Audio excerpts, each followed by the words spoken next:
Bom dia, boa tarde, boa noite. Agora sim, com todas as câmeras ligadas.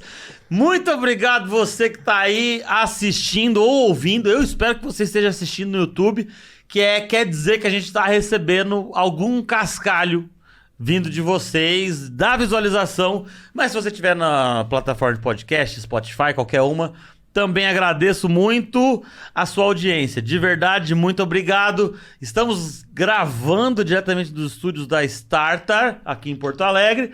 Você agora com a câmera do meio funcionando, você pode estar vendo essa TV e falando, nossa, que TV grande, legal, com o logo bonito. A gente também acha o logo bonito, mas se você quiser tirar esse logo daqui e colocar a marca da sua empresa, a gente tira ele sem nem conversar. Tá fora, no exato momento que você deu um dinheirinho, a gente bota a tua marca aqui. Vai ser um prazer ter vocês de parceiro aqui no podcast do Homem Sem Tabu. Então é isso, manda mensagem lá no direct ou no e-mail que vai estar lá no Instagram ou vai estar aqui em algum lugar na descrição. A gente conversa com vocês, tá bom? Tô muito feliz desse episódio. Eu não vou mais perguntar pro Léo, porque a gente não... Se bem que ele sabe mais do que eu. 13º episódio. Episódio número 13. Fica a dica. Não tem nada de política nesse podcast. Tô muito feliz de receber um amigo recente, né, que a gente acabei de conhecer, na verdade, por causa da... Aliás, eu acho que esse episódio vai depois do CrossFit. Conheci o Marcelo por causa do CrossFit, inclusive. Marcelo Leães. Marcelo Leães é fundador do marceloleães.pc, que é o Instagram aqui.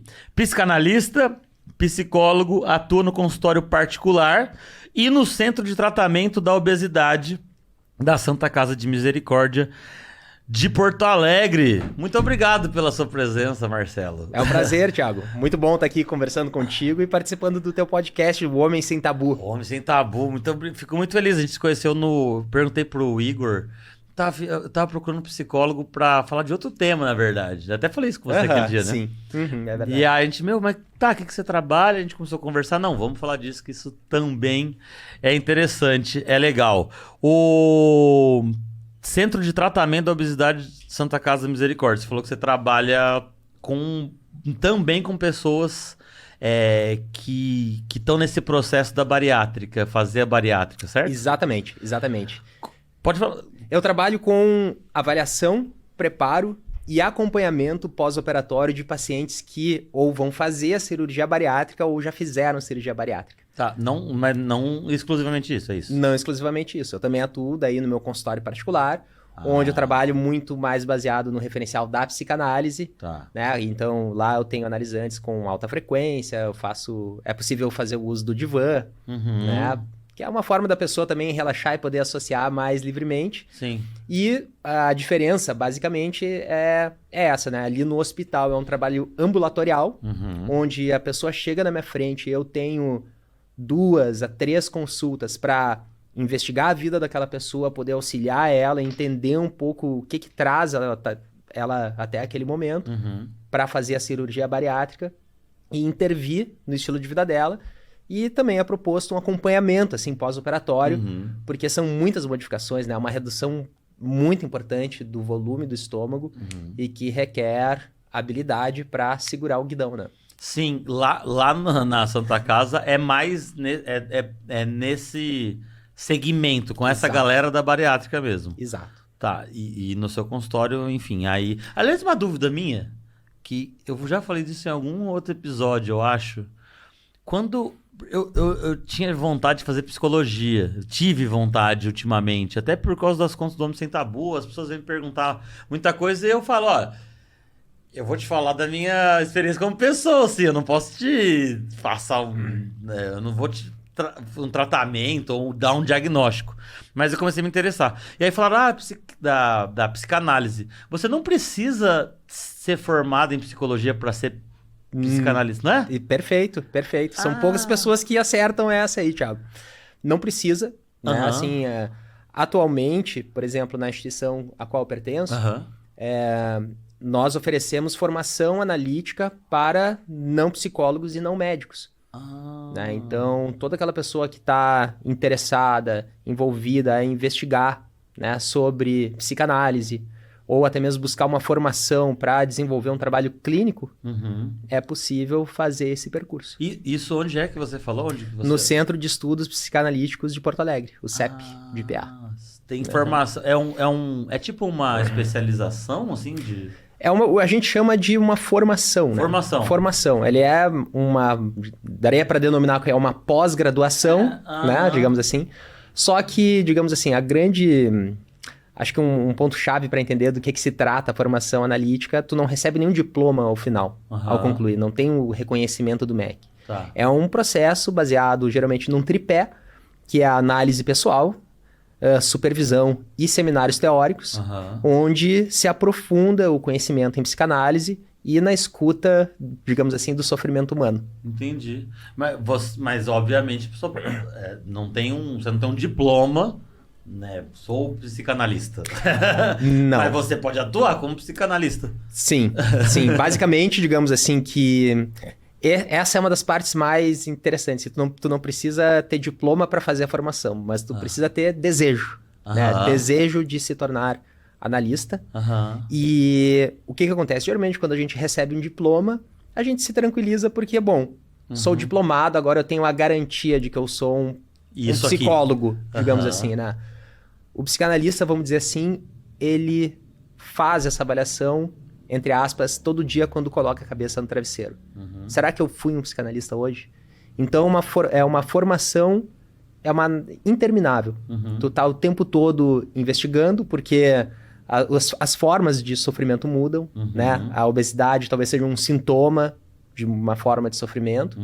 E se a gente não está continuamente investigando a alma humana, investigando o comportamento, a gente corre o risco de fazer uma prática muito mais normativa do que inventiva, né? Onde a pessoa possa vir a gente não coloca nem tira nada do analisante. A gente só traz à superfície aquilo que já está nele. Maneiro.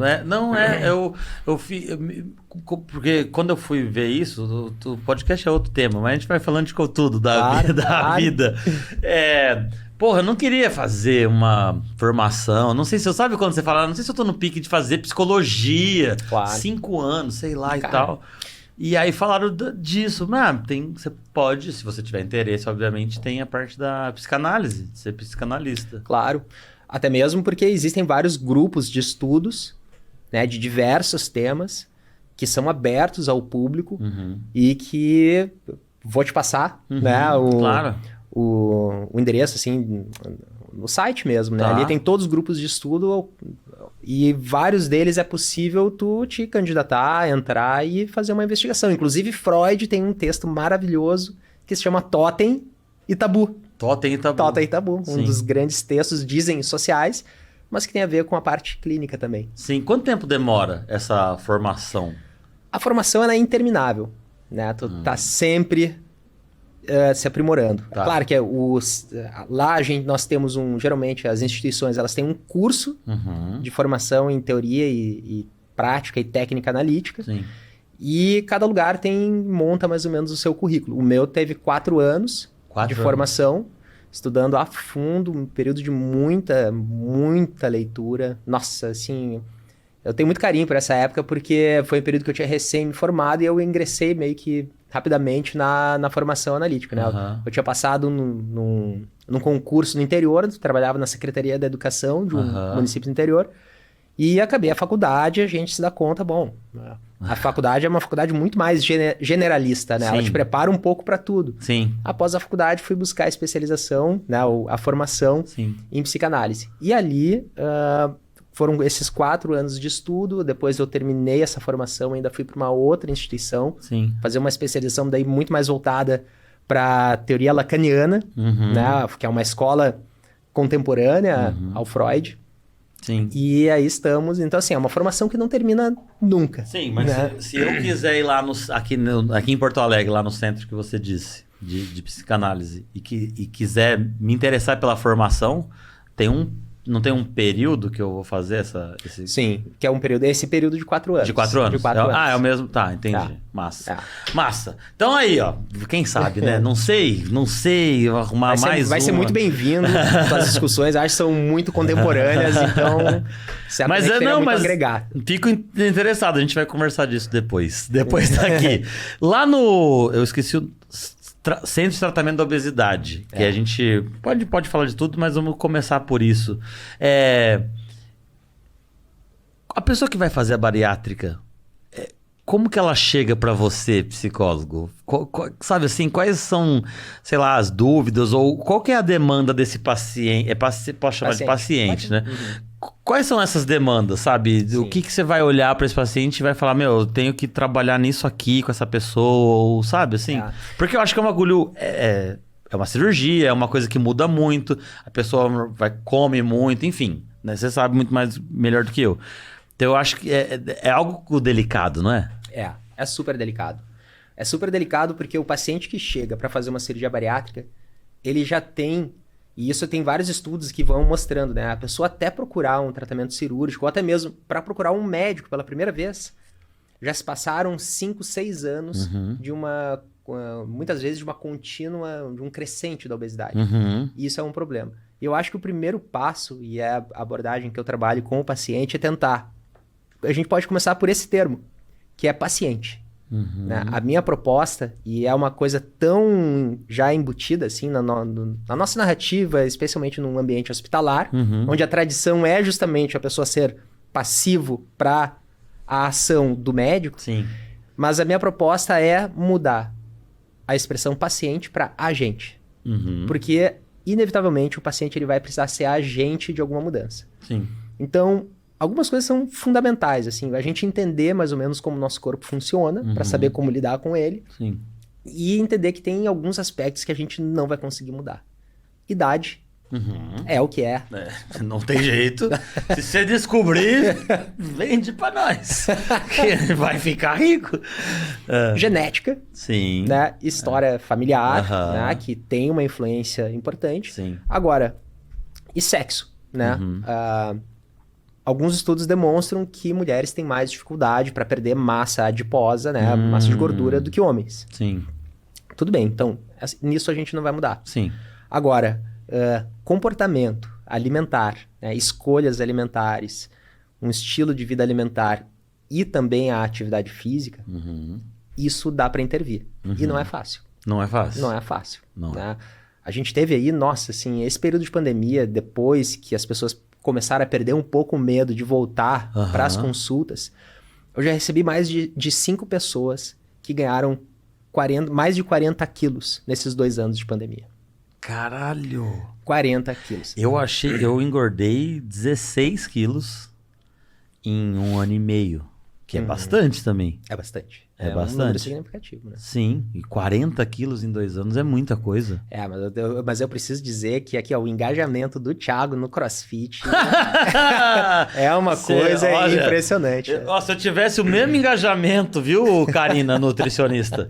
Se eu tivesse o mesmo engajamento do CrossFit, que eu tô indo todo dia, hein? Todo dia a gente às vezes se encontra, a gente faz CrossFit junto. Mas eu tinha que estar melhor na minha nutri, viu, Marcelo? Mas tudo bem. É isso aí, é isso aí. O que eu acho que é muito importante é entender que é um cuidado para a vida inteira. A gente falava da formação do psicanalista, né? Que ela é interminável. Sim.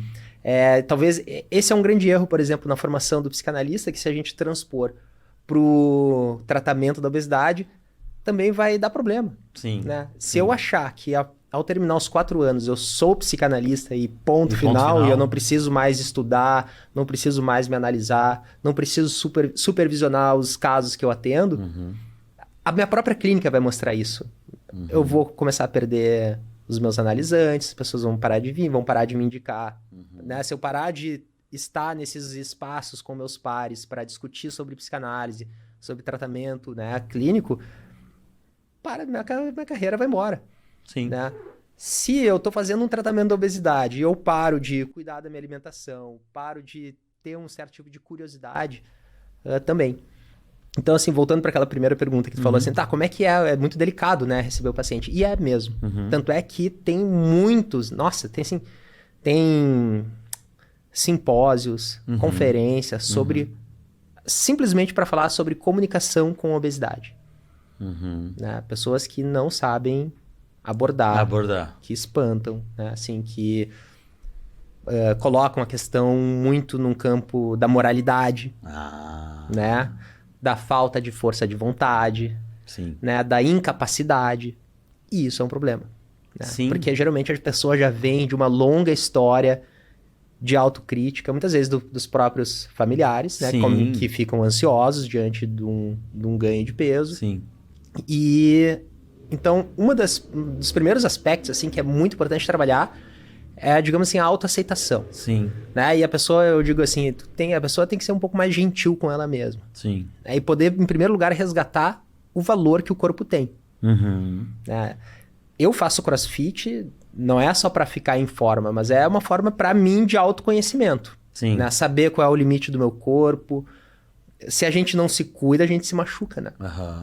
Então, esse tipo de curiosidade, poder fomentar...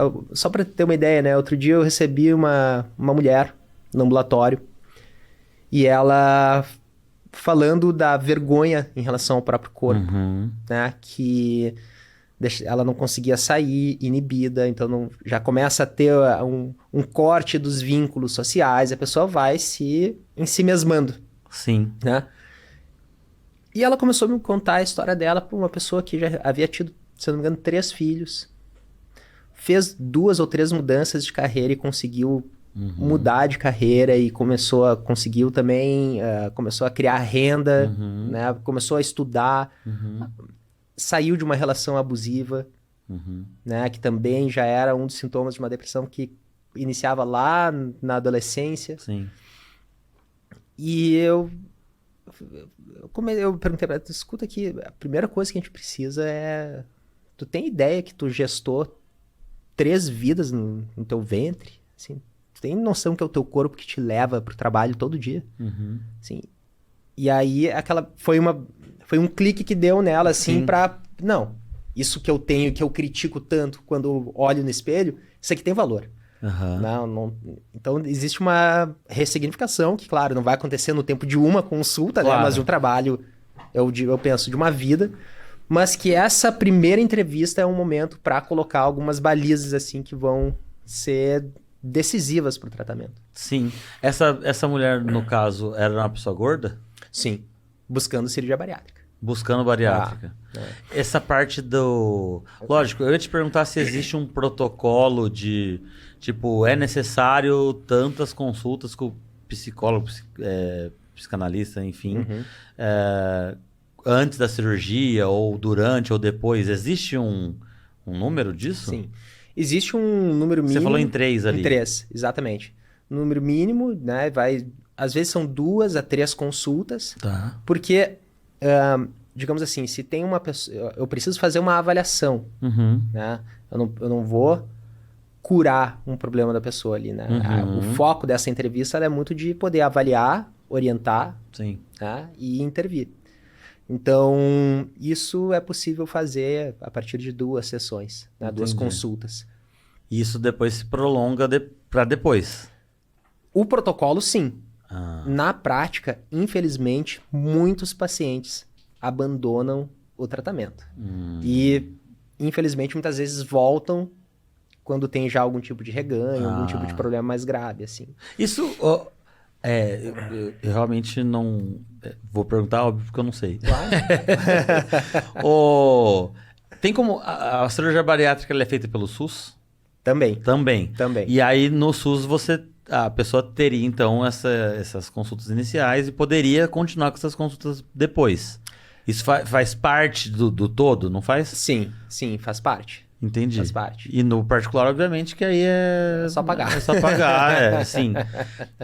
Mas mesmo no particular, essas consultas depois, a galera meio que não mantém o tratamento? Tem, com o psicólogo, muito pouco. Existe uma taxa de retorno um pouco maior com a nutricionista. Sim. Né? Até porque existe uma progressão de dieta após a cirurgia, né? Sim. Você faz uma dieta líquida, uma dieta pastosa, uma dieta branda e uma dieta regular. Antes de... Qual que é o tempo, eu ia te perguntar? Antes da cirurgia? Antes? O que os estudos mostram, assim, eles não sugerem um tempo de preparo maior que 6 meses. Ah, mas é um tempo. Mas também não menos que 15 dias. Tá, muito... Muito em cima, né? Sim. Então, gira mais ou menos... eu penso, assim, que o preparo com a equipe, né, ao menos, geralmente dura mais ou menos uns 3 meses. Porque daí a pessoa passa por uma equipe multidisciplinar, né? Passa pelo cirurgião, endocrinologista, nutricionista, psicólogo. Algumas clínicas têm fonoaudiologia, por causa das questões ligadas à mastigação. Então dura mais ou menos esse tempo de 2 a 3 meses da primeira consulta até a pessoa se operar, se tudo transcorre, né? Um monte de exame que tem que fazer um check-up, né? Isso é para todo mundo. Não tem como uma pessoa fazer uma bariátrica e não ter consultado com o psicólogo. Se tu fizeres particular, talvez. Se tu encontrares um cirurgião que faça, acredito que seja possível. Entendi. Né? Entendi. Não... Mas não... Não seria o recomendado. Não é o recomendado. Geralmente, hoje em dia, né, eu tenho a felicidade de trabalhar com cirurgiões que não abrem mão de ter todo... de uma equipe multidisciplinar, especialmente do psicólogo, assim, né? Porque tem algumas contraindicações. Sim. Então, por exemplo, pessoa com compulsão alimentar ativa, né? A pessoa tá ali tendo episódios de compulsão alimentar, essa pessoa não pode operar. Né? Pessoas que vêm ganhando peso significativamente, sim, antes da cirurgia. Quando ela tem que fazer esse preparo todo, contraindicado para operar. E eu já contraindiquei alguns casos, né, de contraindicação temporária. Não chega a ser uma contraindicação definitiva, né? E o que gera muita revolta, porque é uma decisão difícil. Quando a pessoa quer operar, ela quer resolver e fazer de uma vez, né? E aí chega o psicólogo e fala, olha só, conversei com você, conversei com seu familiar, que eu também converso, né? Uma pessoa que habita junto, que compartilha os mesmos hábitos alimentares. E eu te chamei de volta aqui porque parece que tá tendo dificuldade. Era uma vez uma adolescente fumava, bebia, tava 1000 graus, assim, na festa, em situação de obesidade, e queria fazer cirurgia bariátrica. Eu falei, olha, assim vai ser muito difícil. Quem sabe a gente não trabalha juntos aí um tempo de 3 a 6 meses para tu ires reduzindo e tal. E ela comprou a ideia. E um ano depois... Ela me falou assim, olha, foi fundamental aquele período, porque eu realmente não estava pronta. Ela fez essa mudança, entrou na ideia e fez a bariátrica. Exato, e fez a bariátrica 6 meses depois. Que massa. E 1 ano depois de operada, falou, olha, realmente, se eu tivesse operado naquele primeiro momento, eu estava ferrada. Porque eu estava muito 1000 graus, assim, né? Sim.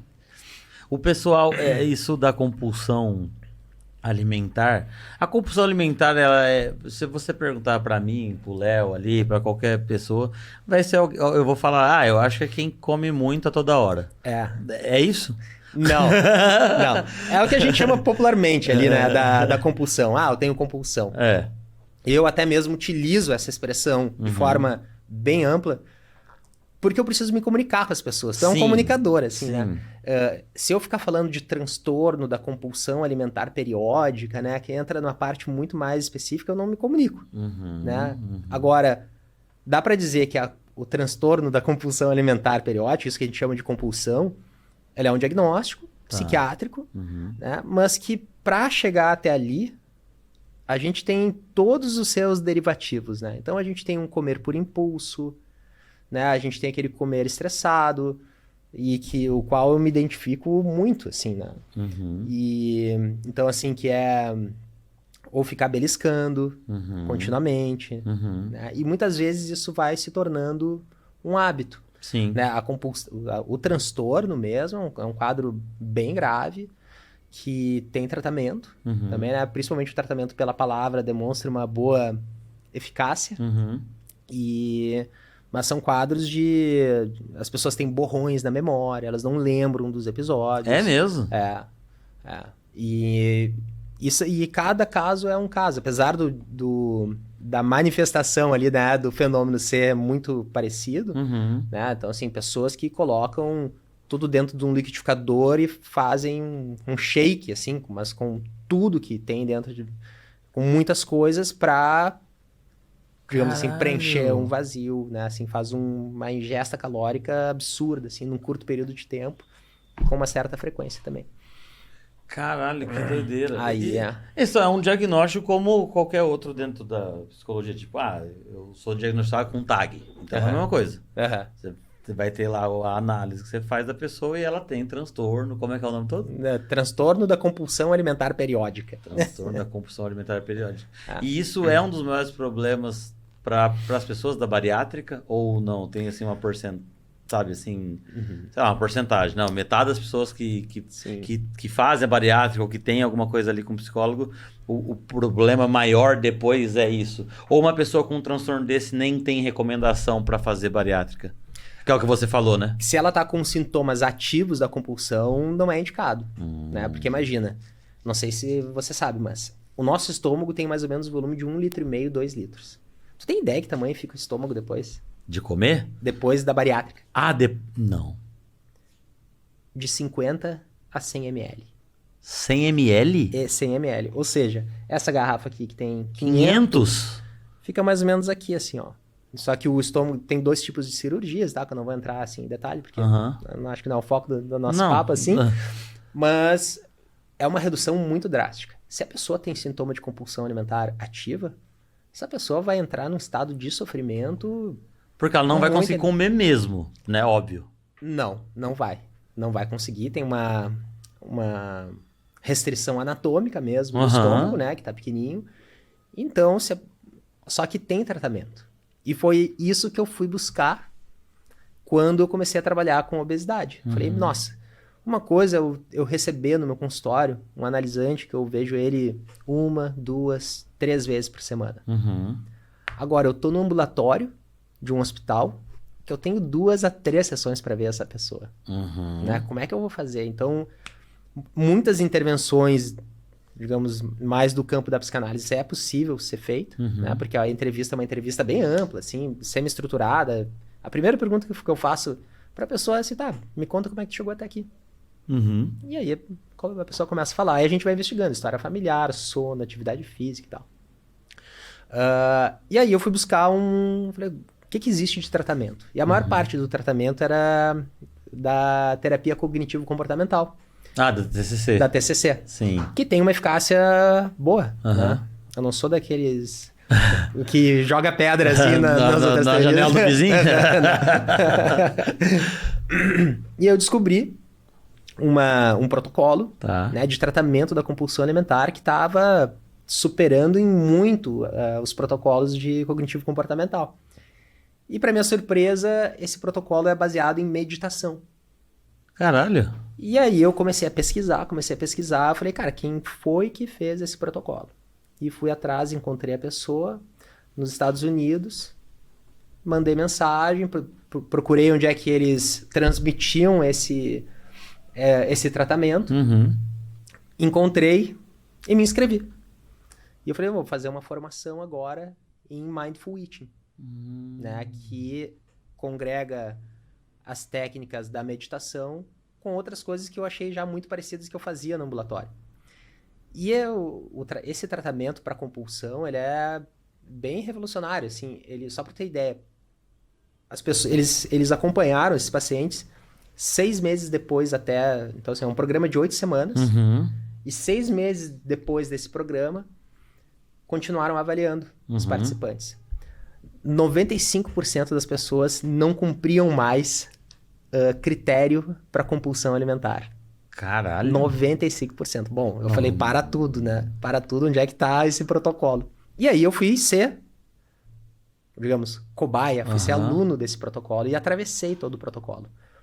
E ele é um protocolo muito revolucionário, porque geralmente a maior parte do tratamento, e isso que eu vejo, entrevistei já mais de 3.000 pacientes, né? Assim, o que a gente vê, e eu tenho certeza que se eu falar contigo, se eu falar com ele, a gente vai observar que a gente tem uma boa consciência do que faz bem e o que faz mal.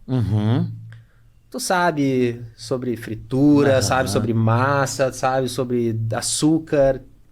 Ou seja, a sabedoria externa as pessoas têm. A gente tem a pouca consciência da sabedoria interna. Consciência dos estados de fome, dos estados de ansiedade, do estado de sede, do estado da sensação de estar cheio, que é diferente da saciedade fisiológica. Eu, por exemplo, para mim ficou muito claro. Quando eu fiz esse protocolo, eu confundia... Para mim era a mesma coisa, estar cheio e estar saciado. Eu ia até a hora que você falou estar cheio, eu ia falar saciedade, e não é. Não é. Estar cheio é a sensação física de estar cheio, que a gente sente o estômago distender. Sim, que você tá... O famoso giboiando, né? Ela fica aqui giboiando, assim. Estar saciado é tu equilibrar as tuas necessidades fisiológicas de vitaminas, minerais. E para isso a gente vai descobrindo ao longo do programa que tu não precisa estar cheio para estar saciado. Tu pode estar com o estômago parcialmente cheio. Digamos assim, talvez isso já aconteceu comigo, talvez também já tenha acontecido contigo.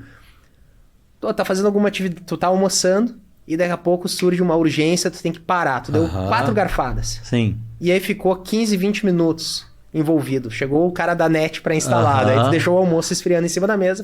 Quando tu voltou, tu falei, pô, cadê minha fome? Justamente porque aquelas 4 garfadas já foram suficientes para te deixar saciado. Então a gente vai desenvolvendo um aumento dessa consciência, né, dos estados internos, coisa que o paciente obeso já recusa de largada, porque por uma longa história de autocrítica, né, eu já atendi milhares de pacientes que ficaram, sei lá, quantos anos sem se olhar no espelho. Caralho! Uma recusa do corpo. E o que é essa coisa que a gente fala assim, quem sou eu? Né? Se não, muitas vezes, a própria imagem que a gente vai criando na relação com os outros sobre o nosso próprio corpo. E da influência que as pessoas, que a sociedade, com essa cobrança tem sobre, né? Porque a pessoa só tem isso por causa disso. Se você nascesse excluindo a parte de saúde, que nem a gente vai entrar em outro... Nem não vou entrar nesse mérito, porque... de obesidade com doenças, mas é ensinado pra gente que gordo é errado, é feio, ou é um monte de coisa.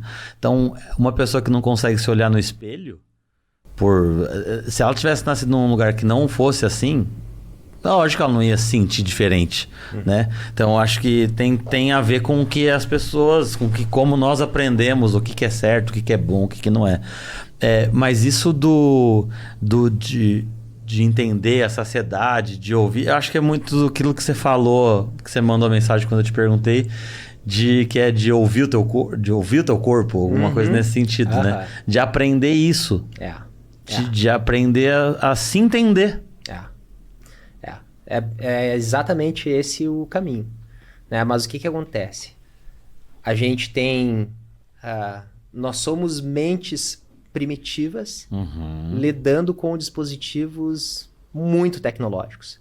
Seja tecnológico os nossos telefones, seja o tecnológico do hiperprocessamento dos alimentos. O nosso corpo não... A gente é uma mente primitiva, assim, a gente né? Essa veio de ontem, né?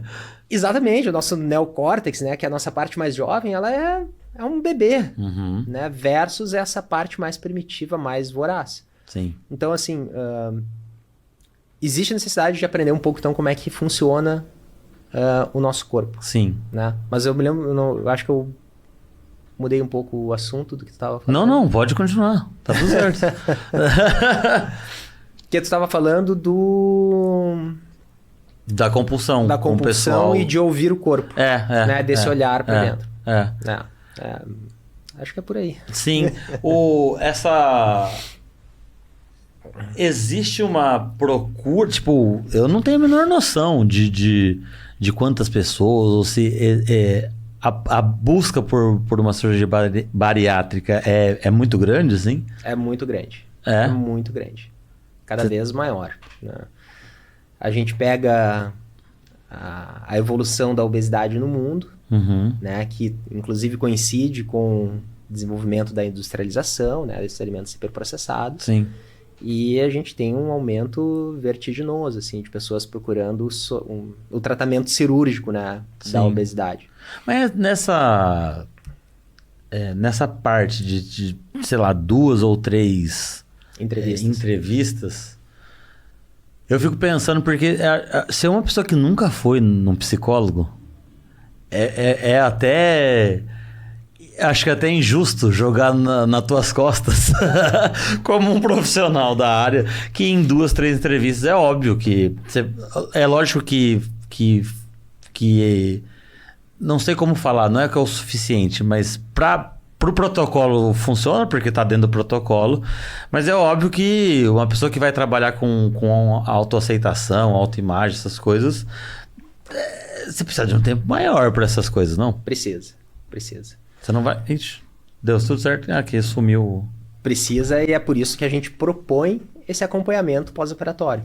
Né, para poder auxiliar o paciente com questões ligadas à autoimagem. Tu havia me perguntado antes, né? Assim, ansiedade e depressão é uma prevalência enorme dentro da população obesa que busca cirurgia bariátrica, né? Sim.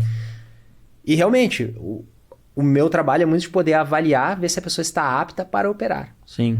As pessoas com esse diagnóstico de ansiedade e depressão também tem alguma influência ou contraindicação nesse sentido? Não. Inclusive, a gente vê melhoras importantes da ansiedade e da depressão no pós-operatório. Isso, vários estudos vêm demonstrando isso. Será que... Bom, aí eu não sei, né? Eu não li os estudos, mas tem alguma coisa a ver com da pessoa às vezes emagrecer e sabe, e se ver e melhorar a autoestima, esse tipo de coisa? Existe um período de melhora que eu vejo na prática clínica, assim, né?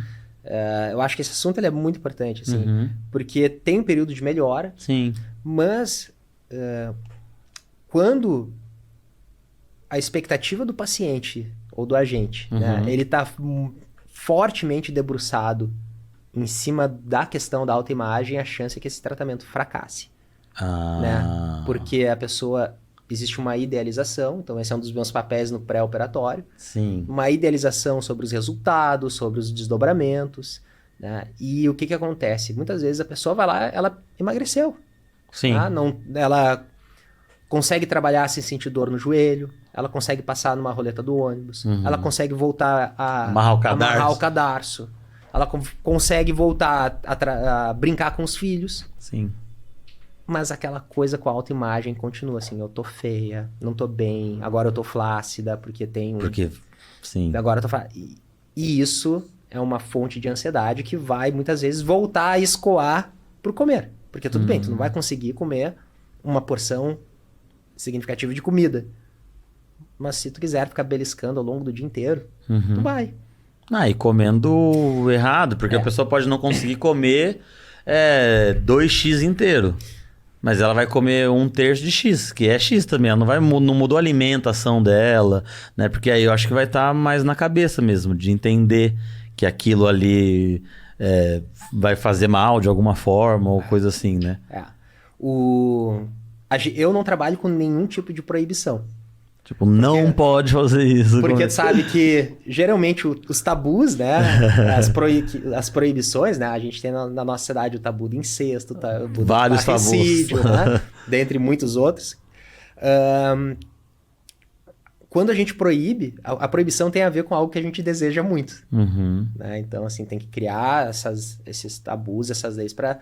Agora, quando a gente proíbe o alimento, a gente só aumenta o valor dele. Tu quer me deixar louco pra tomar uma Coca-Cola, tu fala assim, ó, tu nunca mais vai poder tomar uma Coca-Cola. Não tem condição. É a primeira coisa que eu vou querer sair do teu consultório é tomar uma Coca-Cola, mas que a gente funciona assim. Então, assim, só que ao mesmo tempo é importante rever, assim, a frequência que a pessoa consome, tomar esse tipo de consciência, né, que não é... Então, o tratamento ele se baseia muito na construção de hábitos. Sim. Mais do que a força de vontade. A força de vontade, eu digo assim, ela é que nem fogo de palha. Ela é de alta intensidade, mas de curta duração. Né? E o que acontece? Ela é fundamental para tu começar o fogo.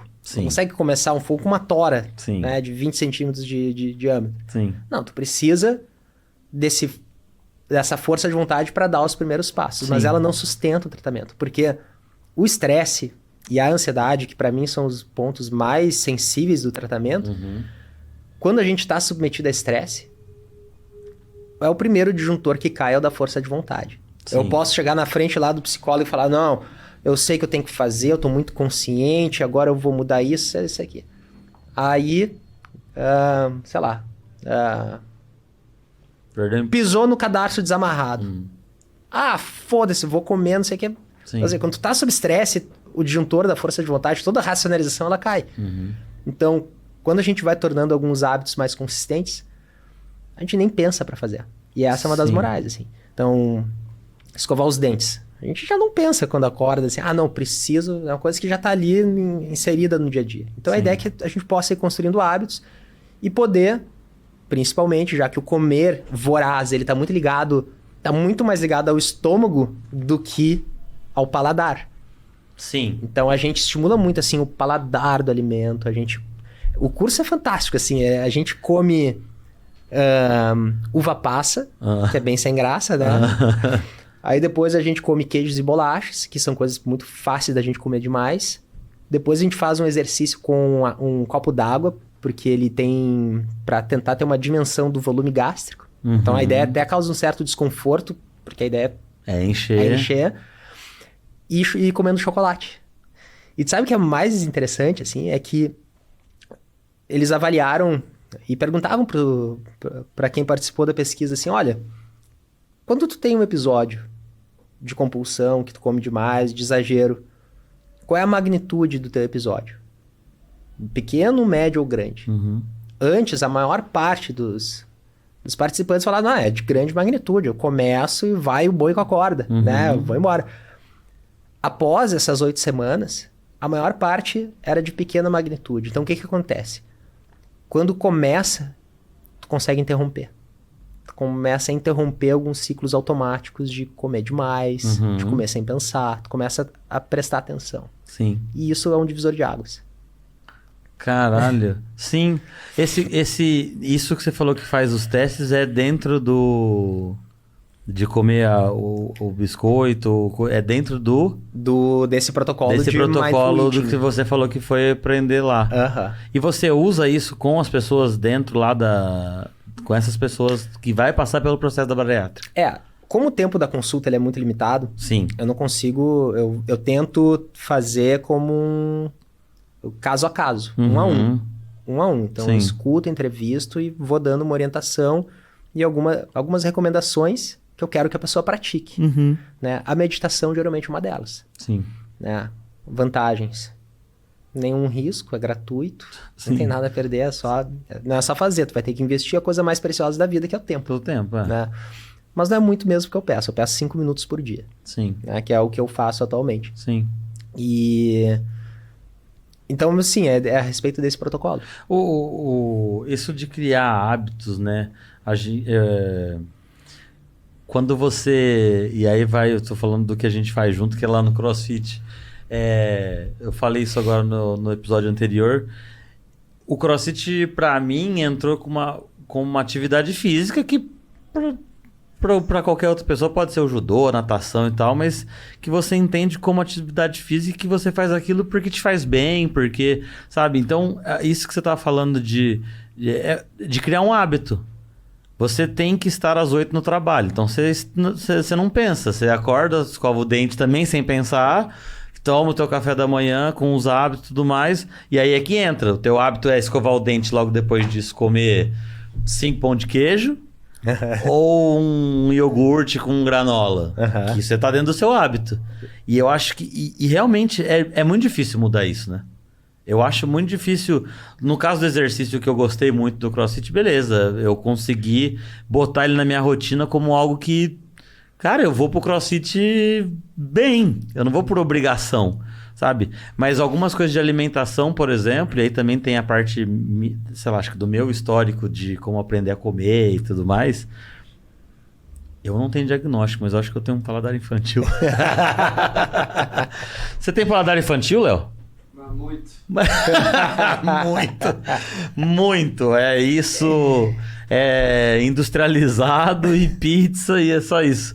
Mas eu acho que mudar o hábito dentro da cabeça das pessoas para alimentação, para o exercício, porque esses pacientes obviamente têm recomendação e você vai trabalhar essa parte neles, né? Sim. De você tem que, você não faz uma caminhada em volta do quarteirão, não tem como, você vai ter que fazer isso.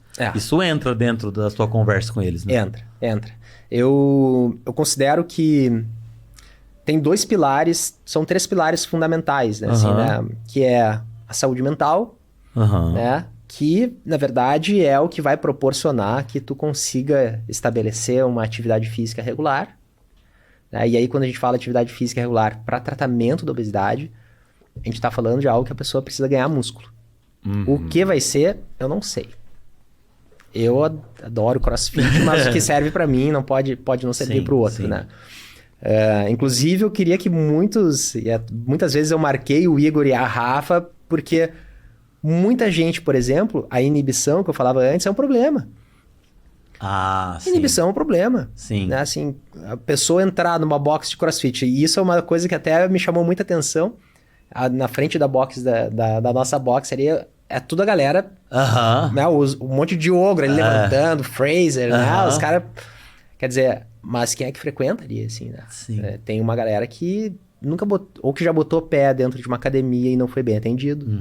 Né? Pessoas que já tentaram e que o escrutínio, né, social das pessoas te olhando é algo que incomoda. Sim. Então, como a pessoa vai fazer, se vai ser em casa daqui a pouco, começando em casa, não sei, mas eu vou tentando desenhar um pouco... Isso é muito interessante, né? Porque a pessoa, ela...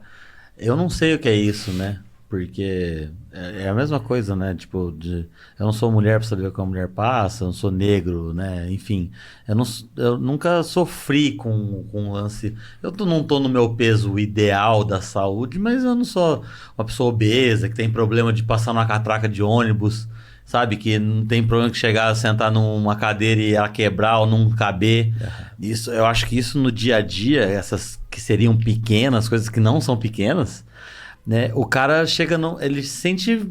Acho que tem uma trava mesmo dele chegar ali no box lá que a gente vai e falar, não vou. Não consigo. Exato. Uma inibição muito Uma grande. Inibição muito grande. Por N motivos. E por isso que é importante falar, até é uma questão ali que estava, acho que numa outra pergunta tua, que não tem nada a ver com padrão de corpo, quando a gente fala de cirurgia bariátrica, né? Sim. A gente está falando, e obviamente a gente não está excluindo isso, porque isso faz parte e vai fazer parte para sempre da nossa vida. Sim. Mas o objetivo é muito focado nas doenças crônicas que estão associadas, né? Hipertensão, câncer, diabetes, colesterol e aí por diante. Você sabe... Mas essa é a questão. O corpo que a medicina opera não é o mesmo corpo que a psicologia trata, digamos assim. O corpo biológico e o corpo, digamos assim, pulsional, né? O corpo erógeno, né? O corpo erótico. Sim. Que é aí atravessado por todas essas questões que a gente está falando, né? Da inibição, da ansiedade. Eu acho que o trabalho da medicina é mais fácil. Não tô falando que... Não tô desmerecendo o trabalho de você, médico. Mas é porque... Não. É a cirurgia, lógico. É difícil. Tem as suas... Como é que fala? Os seus perigos dentro de uma cirurgia. Mas eu digo, é aquilo lá. Se der tudo certo no corte, no sei que, beleza. Agora, se tratar da cabeça das pessoas porque não depende só da pessoa. A pessoa que você vai estar tratando a autoimagem dela, de autoaceitação, eu imagino aqui do meu lado leigo que tem a parte interna dela, mas ela vive em sociedade. Ela vai sair do teu consultório e vai ver alguém apontando o dedo para ela na rua, falando alguma coisa. Então, eu acho que, não sei... Isso é difícil, é muito desafiador e isso tem consequências importantes, assim, né? Pessoas, então, assim, depressão, né? Pessoas têm ataque de pânico, né? O que eu penso, a psicologia, a psicanálise e esse protocolo ajuda é a ressignificar, né? Esse olhar do outro que vem de fora. Sim.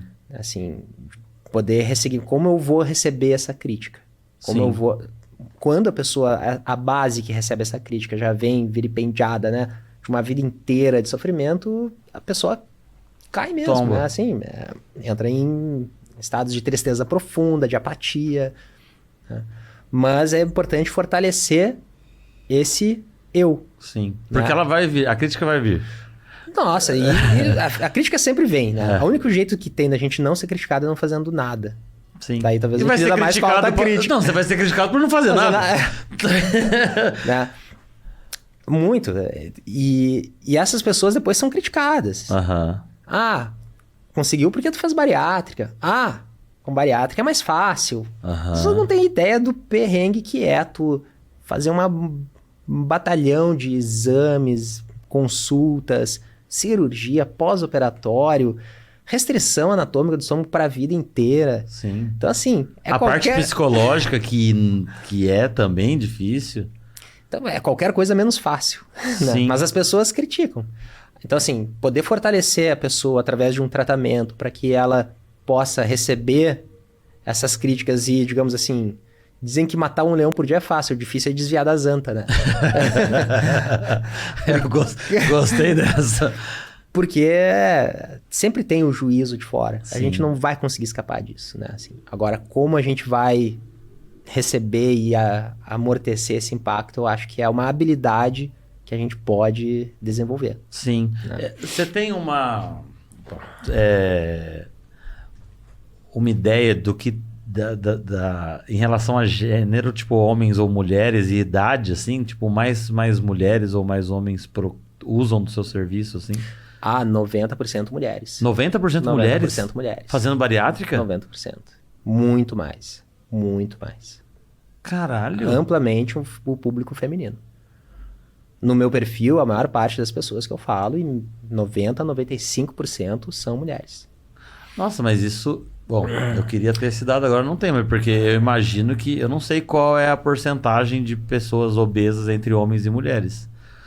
Mas eu teria se eu fosse para chutar, pensando na população brasileira, que é quase meio a meio, eu chutaria que poderia existir próximo de um mesmo número.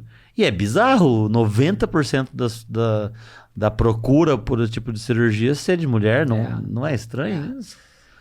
Talvez por mais da pressão Não sei. estética? Eu acho que tem muitos fatores envolvidos, né? Acho que tem essa questão. O Brasil é um país assim que tem uma valorização bastante forte da estética. Uhum. Né? E tanto é que essa é uma das questões que eu geralmente desmistifico na primeira entrevista. Uhum. Né? Falando, olha, tá, tu quer ficar com um corpo bonito e tudo mais, mas tu sabia que tu pode ter deficiências nutricionais, né? Tu precisa fazer uma suplementação pro resto da vida, tu vai provavelmente ter flacidez, né? Se tu fizer uma cirurgia reparadora, tem cicatrizes, então assim, pra botar os dois pés no chão, né? Saber onde você vai ir, né? Saber onde tá a indo. pessoa...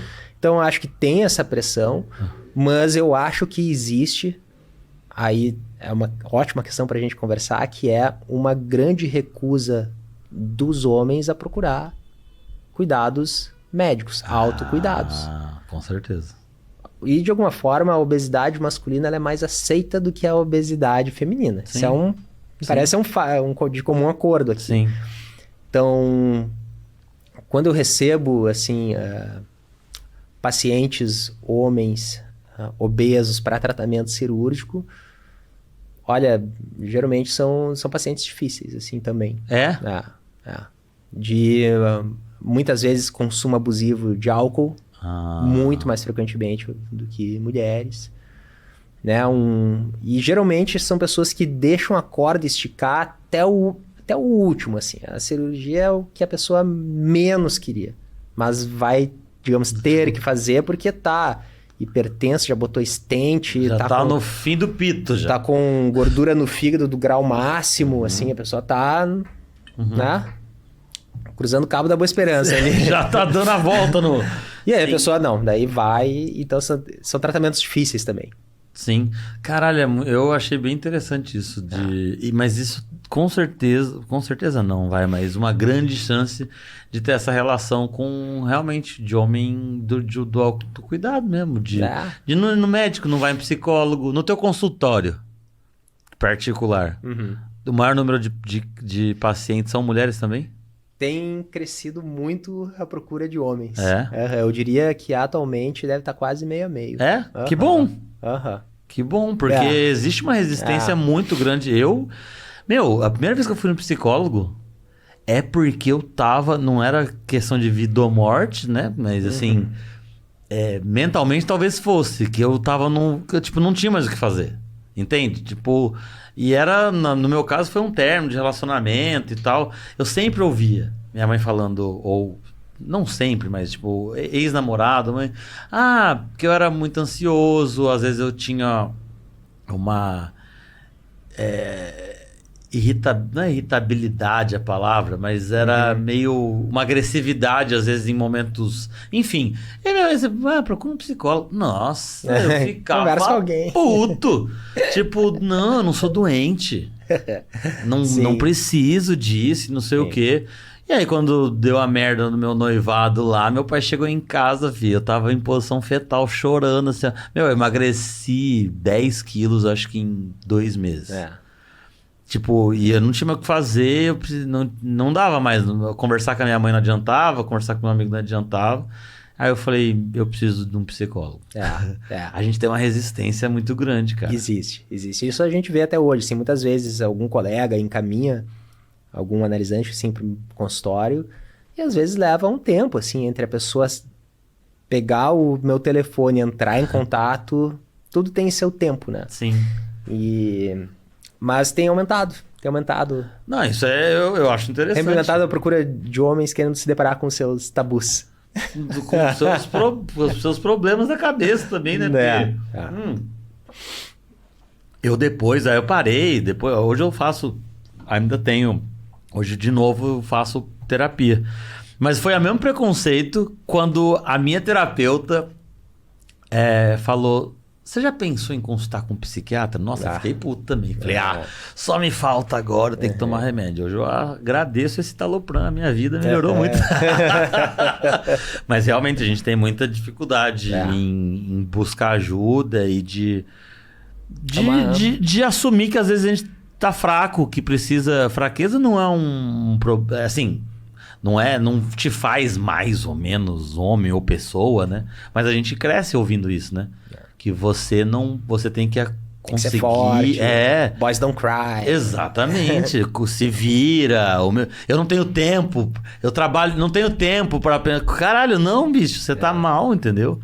Então é muito foda. Tem uma faixa etária também que dá para perceber, assim, que busca mais pela bariátrica? Eu consigo ver um pouco pelas estatísticas do Instagram. Sim. Né? E aí ali aparece idade e tal. Sim. Mas, então, assim, geralmente é um público entre 30 anos aí, 30 vai, anos, assim, né? até 50. Tá. De 30 a 50, 90% do público feminino. Sim. Então não tem tantos, tipo, jovens assim no... Tem. Tem bastante. Bastante não, mas já tem, né? Tá. Teve muito endocrinologista que foi trabalhar com pediatria endocrinológica para fugir das doenças da obesidade, né? Da síndrome metabólica. É mesmo? Hoje em dia, tá todo mundo batendo no consultório para tratar a doença metabólica cada vez mais jovem. Sim. Né? Então, tem aqui na Santa Casa, né? Já se opera. Então, pessoas entre 14 e 18 anos. Então, também tem todo um protocolo bem mais rígido. Um assunto super polêmico, né? Super polêmico. Sim. Mas que traz também... intuitivamente, a primeira vez eu me coloquei contra. Né? E aí eu fui estudar, fui buscar. E tu vê que tem uma coisa que é muito interessante que eles falam, assim... Tu não precisa esperar chegar no fim da linha para operar. Desenvolvimento de um monte de doença metabólica. Né? Talvez seja possível intervir mais cedo e construir esse estilo de vida, né, aliado à cirurgia para que, bom, essas questões ligadas à inibição possam ser mais atenuadas, Sim. né? A saúde física, principalmente, cuidada. Isso de ter, sei lá, acho que essa discussão deve ser bem polêmica mesmo, né? De pegar um jovem e, tipo, não sei, acho que a primeira coisa que viria na cabeça de uma pessoa que vai ser contra, não, mas, pô, 15 anos, vai fazer exercício, vai não sei o quê, né? Mas eu acho que o buraco é um pouco mais embaixo, não é tão simples assim também, né?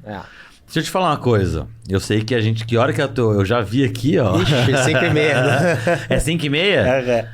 Caralho, passou muito rápido. Passou voando. Mas quanto tempo deu de gravação? 1 hora? 1 hora. Olha Caralho, aí, passou rápido. Parecia que foi 15 minutos. Passou muito rápido. Eu vou... A gente poderia falar muito mais, mas você tem trabalho pra fazer fora daqui. Quero te agradecer, cara, de verdade. A gente pode voltar também outras vezes pra falar de outros assuntos também. Claro que sim. Eu espero que você tenha gostado. A gente realmente só vai terminar porque ele tem consulta. Não é? É verdade. Eu quero te agradecer muito, Thiago. Prazer te conhecer. Então, agora no teu ofício, né, também. Agradecer pelo espaço, pela oportunidade. Massa. E vamos conversar mais. Eu adoro conversar. Foi muito legal. Deixa o seu arroba para quem quiser acessar o Instagram, é marceloleães.psi. Leães se escreve Leões, só que com A no lugar do O. marceloleães.psi. Eu olhei Leões. Mas não tem, óbvio, não tem tio. Nas correspondências chega Marcelo Leal, Marcelo Leães. Leão, mas menos Leães. marceloleães.psi. Tem, não sei como funciona na Santa Casa ou para buscar lá o centro. Aliás, quer o nome do centro de novo? Centro de Tratamento da Obesidade. Não, esse da Santa Casa. Da Santa Casa. Mas o outro que tem a formação. Centro de Estudos Psicanalíticos de Porto Alegre. Centro de Estudos Psicanalíticos de Porto Alegre. Lá contamos também com uma clínica de atendimento de psicanalítico. Sim. Com valores também mais acessíveis. Sim. E eu também tenho o meu curso, né, que se chama Equilíbrio no Comer, que é voltado para o tratamento da compulsão alimentar em pacientes bariátricos. Tá no link da bio do Instagram. Então tá. Tá lá no Instagram, então segue, se quiser o curso, marceloleães.psi. Cara, obrigado. Satisfação. Espero que você tenha gostado. Adorei. Você eu agradeço. Vou falar tchau rápido que o Marcelo tem que ir embora. Obrigado por ter ficado até aí ou escutado nas plataformas de podcast. Mais uma vez, se quiser, o teu patrocínio vai ser muito bem-vindo aqui no podcast do Homem Sem Tabu. A gente está falando dos estudos da Starter e a gente se encontra no próximo episódio. Obrigado, Marcelo. Obrigado. Ei, todo mundo. Tchau.